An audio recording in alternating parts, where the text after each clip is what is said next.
नमस्कार, मिथिला मस्जिद में आपका स्वागत है। मैं मनोज। बता दें, खासकर हम आज बात करना चाहेंगे पूरी दरभंगा कमिश्नरी मधुबनी दरभंगा समस्तीपुर के विधि व्यवस्था को लेकर, शब बारात होली को लेकर के लगातार वीडियो कॉन्फ्रेंसिंग के जरिए मुख्यमंत्री नीतीश कुमार वार्ता कर रहे हैं। आज हमारे साथ दरभंगा कमिश्नर हैं राधे श्याम शाह जी, जो लगातार अभी आपने देखा होगा पुअर होम को लेकर के भी कई मुद्दों पर ये सामने आए। आपका स्वागत है। धन्यवाद सर, अभी लगातार वीडियो कॉन्फ्रेंसिंग हो रही है, मुख्य सचिव बात कर रहे हैं, मुख्यमंत्री बात कर रहे हैं लगातार कि ताकि किसी भी तरह का डीजे या होली और क्या तरह का निर्देश आया। कल भी आपने वीडियो कॉन्फ्रेंसिंग की थी। हाँ, आगामी होली और शब बारात पहले दोनों के लिए हम पूरे प्रमंडलवासी को शुभकामना देते हैं, बधाई देते हैं कि वो दोनों पर्व अच्छे तरीके से, शांतिपूर्ण तरीके से मनाएं। लेकिन कोरोना चूँकि बढ़ रहा है और दूसरी लहर आ रही है, इसलिए एहतियात के तौर पर जो कोरोना का गाइडलाइन है उसको लोग मेंटेन करें। सोशल डिस्टेंसिंग, मास्क, सैनिटाइज़र इसका प्रयोग करते रहें और सार्वजनिक रूप से होली नहीं मनाना है। होली मिलन बंद कर दिया गया है। सार्वजनिक रूप से होली नहीं मनावें, अपने घर में मनावें और अच्छे तरीके से, शांतिपूर्ण तरीके से इसको मनाएं। सर, आप जनवरी में आप यहाँ पदस्थापना के बाद से ही आपने जो महत्वपूर्ण मुद्दे हैं यहाँ के, जो काफ़ी विवाद में रहे हैं, कमिश्नरी प्रक्रिया का, उसको भी आपने हैंडल किया है। आपने वहाँ भी जाकर देखा है। मुख्यमंत्री बच्चों के लिए आपने कल भी निर्देश जारी किया है, जिलाधिकारी के साथ भी बैठक किया है कि 15 दिनों के अंदर जो अवैध हैं, आपने क्या रीड किया है इसको पूरा? ये तो एक बहुत बड़े कॉज के लिए महाराजा दरभंगा ने इसको दिया था। 5 एकड़ लगभग ज़मीन है पुअर होम में, और बिहार सरकार के द्वारा डायरेक्टर आके देख भी चुके हैं और प्रयास जारी है कि बिहार सरकार टेक ओवर कर ले। और जिस तरीके से यहाँ नेत्रहीन बच्चों के लिए विद्यालय चल रहा है, वैसे ये पूरे एक मॉडल के रूप में इसको विकसित किया जाए पूरे बिहार में, ताकि यहाँ विधवा, अनाथ बच्चे सब के लिए एक अच्छा जगह हो जहाँ पर कि लोग रहें। और एक से एक मॉडल है डेवलप करने के लिए, उनका कैसे स्किल डेवलपमेंट हो, कैसे उनको फिर से समाज में मुख्य धारा में लाया जाए, इसका प्रयास जारी है। तत्काल हम लोग वहाँ पर बच्चों के लिए, जो +2 के बच्चों के लिए 2 कमरा दिए हैं। प्राकृतिक चिकित्सा के लिए भी हम लोग ने 2 कमरा दिया है।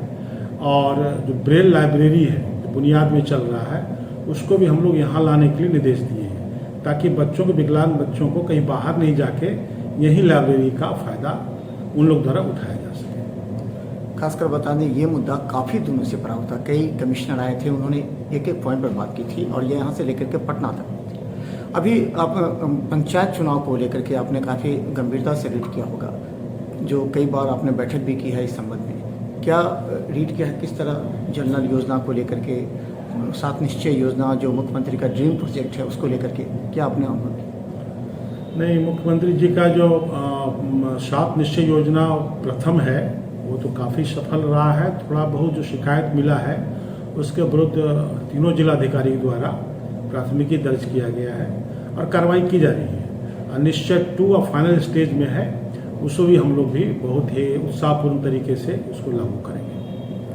आप जनवरी में जब यहाँ पर पदस्थापन किए थे, उसके बाद से आपको पहला बार रीड करने का मौका मिला होगा यहाँ के पूरे राजनीतिक वातावरण को, यहाँ के पदाधिकारियों के कार्यकलापों को, यहाँ की जनता की भावना को, जो आपके पास आते होंगे कभी मिलने के लिए। क्या आपने अनुभव किया, क्या आपने रीड किया? एक तो ये मिथिला की भूमि है, काफ़ी लोग सुसंस्कृत हैं, मधुर भाषा यहाँ की मिथिला है, बहुत हमको अच्छा लगता है। जो हमने यहाँ देखा कि अभी भी आम जनता का समस्या अंचल स्तर पर, थाना स्तर पर, प्रखंड स्तर पर काफ़ी बड़े पैमाने पर है, और नीचे स्तर पर बात अभी भी बहुत सुनी नहीं जा रही है। तो उसको माननीय मुख्यमंत्री जी भी VC में ये निर्देश दिए हैं कि हर शनिवार को निश्चित रूप से थाना प्रभारी और अंचल अधिकारी बैठे, भू विवाद को निपटाएं। हम यहाँ देखें, जब से हम आए हैं, प्राय रोज हम लोगों से मिलते हैं,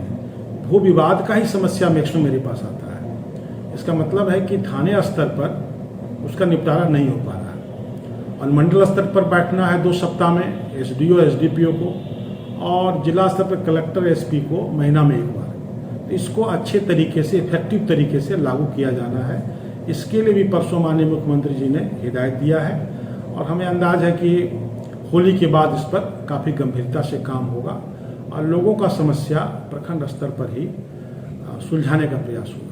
तीनों जिले में आपने तीनों जगह विजिट किया है, तो तीनों जिलों में कौन सा ऐसी जगह है जहां पर लगा कि प्रशासनिक अनुरूप कार्य अधिक प्रगति पर है? आपने समीक्षा भी लगातार की है तीनों जिलों के अधिकारियों के साथ। नहीं, तीनों जिला में काम तो अभी सभी लोग अच्छे कर रहे हैं, लेकिन दरभंगा के जिलाधिकारी चूँकि पूर्व में भी रह चुके हैं बिहार शरीफ नालंदा में, तो इनका काम थोड़ा ज़्यादा अभी अच्छा हो रहा है। और दोनों पदाधिकारी समस्तीपुर भी अच्छे हैं और मधुबनी भी प्रयास कर रहे हैं, क्योंकि प्रयास उन लोग का काफ़ी मेहनती अफसर हैं, तो वहाँ भी अच्छा काम होगा। कोरोना को लेकर के एक बार फिर से फैला है और यहाँ दरभंगा DMCH में आइसोलेशन सेंटर बनाया गया है, तो एक नया फिर वातावरण तैयार हो रहा है, लेकिन लोग पहले से ज़्यादा डरे नहीं हैं जिससे पहले डरे हुए थे। तो इसे लेकर के मुख्यमंत्री के आदेश पर मास्क चेकिंग अभियान भी प्रत्येक दिन चल रहा है, तो ये कैसा अनुभव कर रहे हैं, किस तरह? हाँ, इसमें तो स्पष्ट है कि डरना तो नहीं है, एहतियात बरतना है। इस बार हम लोग के लिए प्लस पॉइंट है कि हम लोग के जो पैरामेडिकल्स हैं, डॉक्टर्स हैं, फ्रंटलाइन वर्कर हैं, सभी वैक्सीनेटेड हैं, वैक्सीन ले चुके हैं, सेकेंड डोज भी ले चुके हैं, तो मनोबल हम लोग का ऊंचा है। हम लोग को कोई डरने की बात नहीं, बस मास्क प्रयोग में लाना है, सैनिटाइजर और डिस्टेंस मेंटेन करना है। तैयारी हम लोग की पूरी है। यहाँ DMCH में जो 100 बेड के हॉस्पिटल हैं कोविड के लिए और 7 बेड जो पूर्णतः ICU है, वो तो हमारा पूरी तैयारी है। और अभी जांच चल रहा है, जांच में जो बाहर से लोग आ रहे हैं, खासकर मुंबई से, समस्तीपुर में कुछ केसेज नज़र आए हैं बाहर वाले, लेकिन यहाँ जो केसेज अभी बहुत कम छोटे छोटे स्तर पर हैं और अभी हम लोग के कंट्रोल में है। लेकिन हम प्रयास करें कि होली में जो बाहर के लोग आते हैं उनकी जांच जरूर हो और उनको अगर पॉजिटिव आवे तो उनके जो संपर्क में आए हैं उनकी जांच आवश्यक है। इसके लिए हम लोग एहतियात बरत रहे हैं और ट्रेसिंग और उसका जांच, इस पर हम जोर दे रहे हैं। और दुकान में, बाजार में, हर जगह मास्क का प्रयोग आवश्यक है। सर, 3 माह का आपका कार्यकाल यहाँ पर है, 31 मार्च तक संभवतः आप अवकाश ग्रहण करेंगे। क्या अनुभव करते हैं कि आपको जो 3 महीना मिला उसमें आपने जनता, तो आप काफ़ी लोगों से मिले हैं, जनता से मिले हैं, कैसा अनुभव आप कर रहे हैं? अनुभव तो बहुत अच्छा रहा। कार्य करने का बहुत स्कोप है। आप अपने आदर्श के अनुसार पूरे प्रमंडल को बना सकते हैं। सरकार की जितनी कल्याणकारी योजना है वो जमीन पर उतरा कि नहीं उतरा, उसको उतारने का पूरा दायित्व कमिश्नर के ऊपर रहता है और वो हम लोग प्रयास कर रहे थे। समय कम मिला। हमारा तो प्रयास था कि जो समाज के सबसे नीचे के लोग हैं, सामाजिक आर्थिक रूप से पिछड़े हुए, उनके टोला में बैठ करके देखने का प्रोग्राम था कि वहाँ सरकार की योजनाएं किस तरह से पहुँची। ये काम हम नहीं कर पाए, हम पहुँच नहीं पाए। लोगों से जो फीडबैक मिला उससे हमें यही पता चल रहा है कि कार्य हमारा अच्छा हो रहा है और जिस तरह की पहले गरीबी थी, जो दिक्कत था, वो लोगों में अभी नहीं है। अभी खासकर जो सरकार का ये खाद्यान्न योजना है और मनरेगा, इस कारण से गरीबी हो हमारे इलाके में। वैसा नहीं है कि लोग कोई भूखे मर रहे हैं, इस तरह से नहीं है। हर जगह सड़क, नाली जो 7 निश्चय में बना, ये काफ़ी अधिक इम्प्रूवमेंट हुआ है। बिजली सब जगह पहुंच गया है। एज ए होल काफ़ी अच्छा विकास हो रहा है और इसको आगे हम लोग बढ़ा सकते थे अगर ज़्यादा समय मिलता तो। यहाँ जितने भी कमिश्नर आए हैं उनमें आप विगत कई वर्षों में, क्योंकि यहाँ प्रभारी मंत्री झंडोत्तोलन किया करते थे और वहाँ से विकास की जो रूपरेखा थी उसको प्रकट करते थे, आपको मौका मिला इस बार 26 जनवरी को, तो उस समय आपने किन बातों को मुख्य फोकस किया जनता के बीच आने का?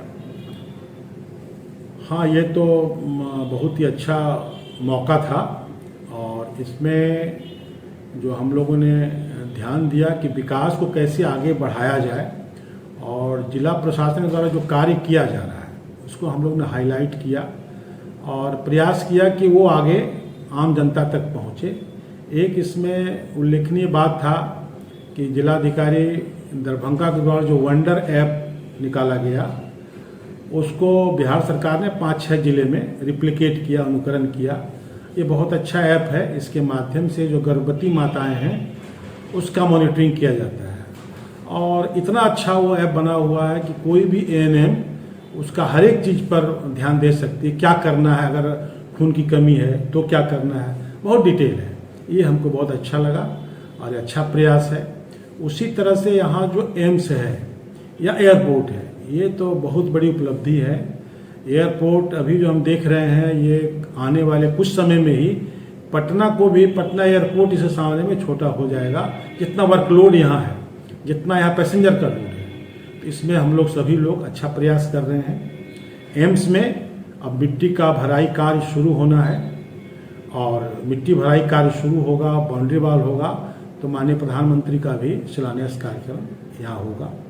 10-12 ROB बनना है, फ्लाईओवर, वो भी काफ़ी प्रगति पर है फाइल के मूवमेंट में।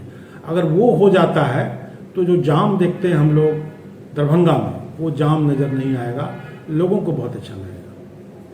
और अंत में तमाम दरभंगा के, मधुबनी, समस्तीपुर की जनता को, अब खासकर नए की होली और शब बारात को लेकर के, होली का दहन भी है जिसके लिए विशेष रात्रि गश्ती का भी कहा गया है, तो क्या शुभकामना देना चाहिए? हाँ, इसमें तो आगामी होली पर्व शब बारात के लिए सभी को हार्दिक शुभकामना है। खासकर शब बारात और होलिका दहन एक ही दिन है, 28 तारीख को। इसके लिए सभी जिलाधिकारी, SP, SSP सबसे बातचीत हुई है कि उस पर ध्यान दें लोग।